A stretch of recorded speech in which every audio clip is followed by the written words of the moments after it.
What's up guys, Tay here. Today I'm going to be doing a video on the new Apple stuff. Now yes, I did another video similar to this. I'm going to open up my YouTube channel here.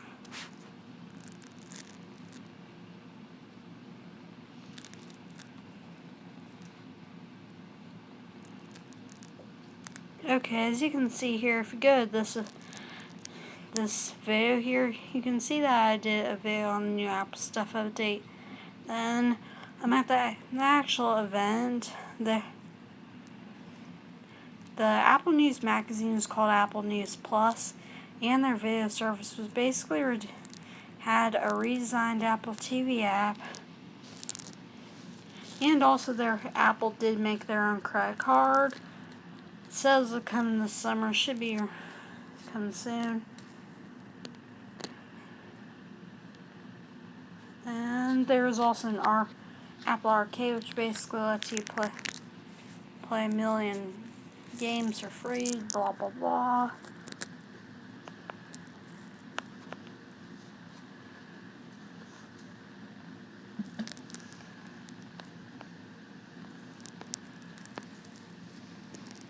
Anyhow, let's talk about the new Apple stuff.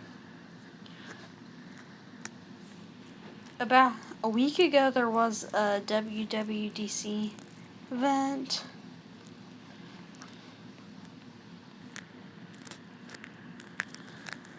Hang on.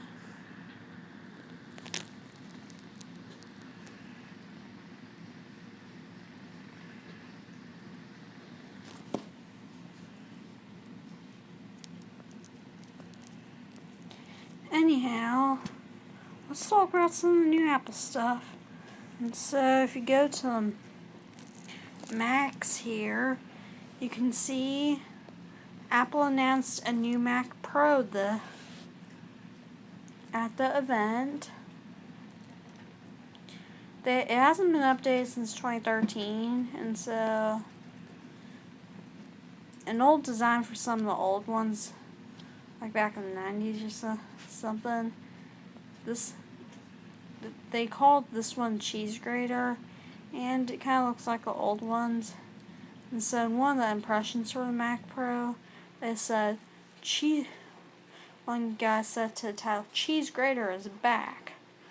And here's the Pro Display XDR, Apple's monitor. They say, "Believing is seeing." I don't know anything about that, but I do know that's probably going to be an amazing display. And here's macOS Catalina. You need at least a 2012 MacBook or higher.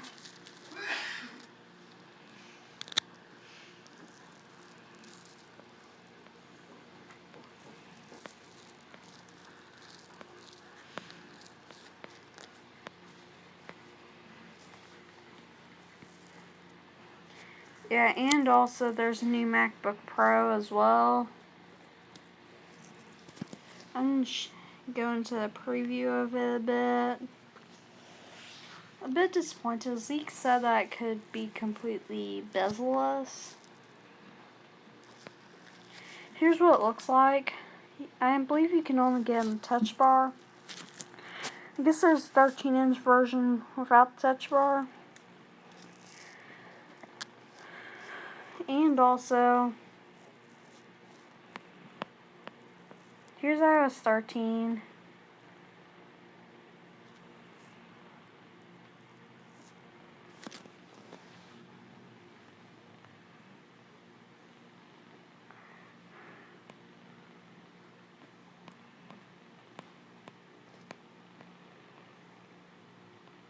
As a bunch of new features, check it out on apple.com.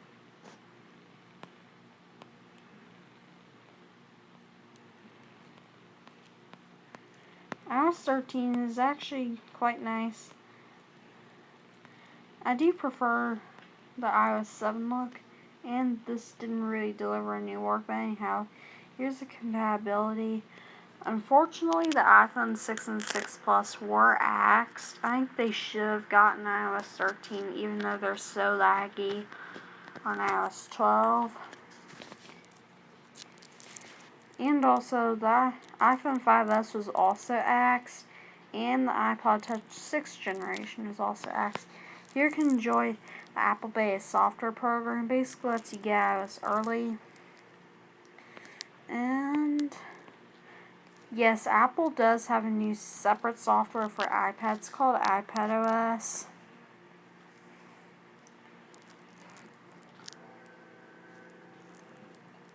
It's going to be quite amazing. Too bad I don't have an iPad that will support it. Here's what the home screen looks like.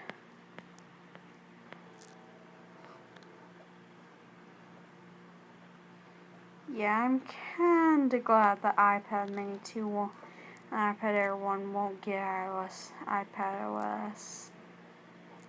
Yeah, it's kinda laggy.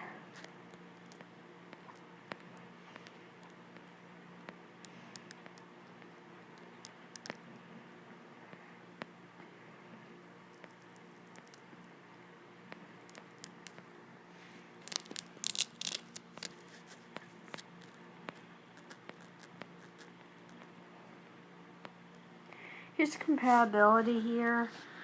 It will work with any iPad Pro. For the entry-level iPads, you need at least an iPad 5th gen. For the iPad minis, you need an iPad mini 4 or an iPad mini 5. For iPad Airs, you need an iPad Air 3 and an iPad Air 2 or an iPad Air 2. Since the iPhone 6 and the iPod Touch 6th generation shared the same A8 processor as the iPad Air 2, I think they should have gotten a iOS 13, but when I replied that to a video that I watched that the iPhone 6 should have gotten iOS 13, a person replied back and said that the iPad Air 2 only got iOS 13 because you need at least 2 gigs of RAM for a new software, and the iPhone 6 and iPod 6 only has 1 gig. Here's the macOS Catalina. Yes, iTunes. Yes, Apple is shutting down iTunes.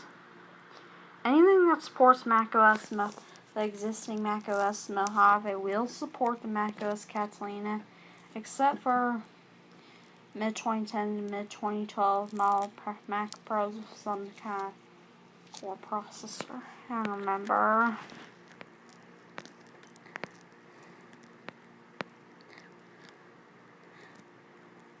Yes, you will not lose data with iTunes.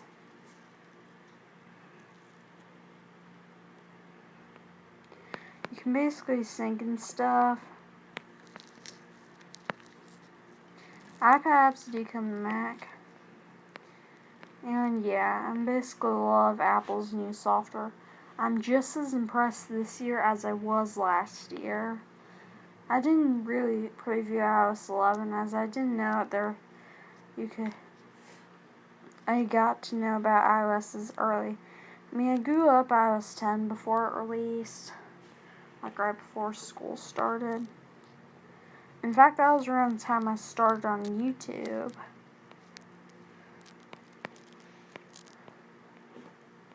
Screen time does come to Mac. You will be able to put and all that. Communications limits.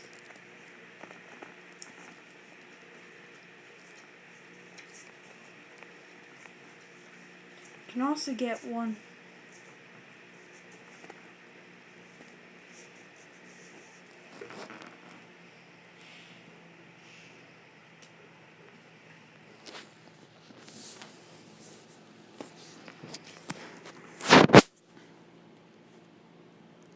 You can now authenticate with Apple Watch with macOS by double clicking to prove.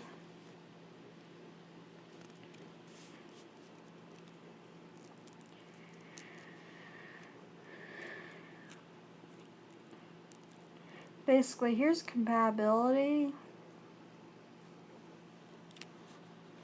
And let's see WatchOS 6.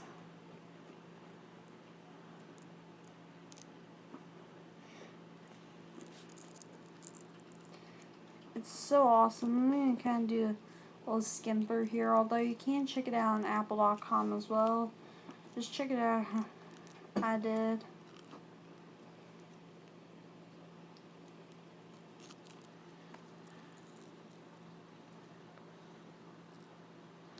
The watchOS 6 requires an iPhone 6s layer with iOS 13 layer and one of the following Apple Watch models, which is an Apple Watch Series 1, Apple Watch Series 2, and Apple Watch Series 3, and one Apple Watch Series 4 layer. And so basically anything that supports watchOS 5 will support watchOS 6.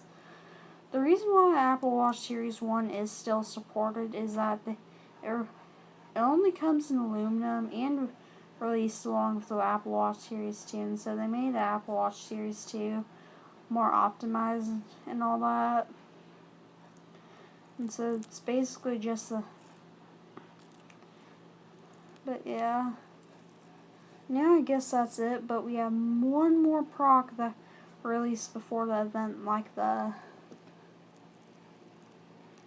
MacBook Pro did. Yes, Apple did update the iPod Touch.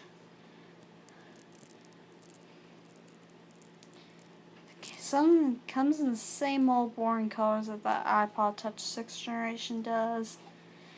I'm actually quite disappointed in what Apple did. They did keep the headphone jack though.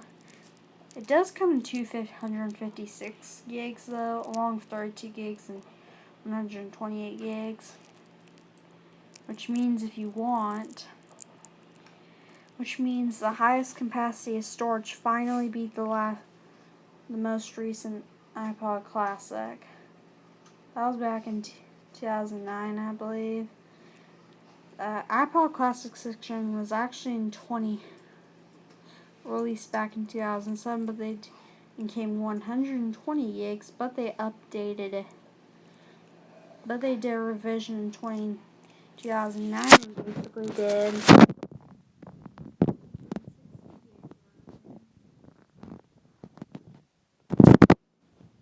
has an A10 Fusion chip that I'm not happy for, just because it shares a number with an iPhone doesn't mean it has to share the same chip.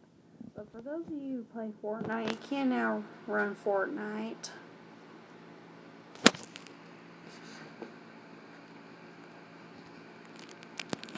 Anyhow,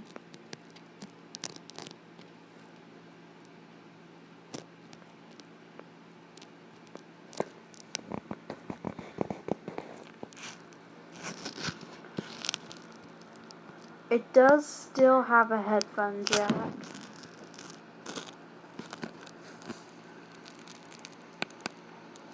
Yeah, that's basically it for this video. Thanks for watching. Yes, I am back.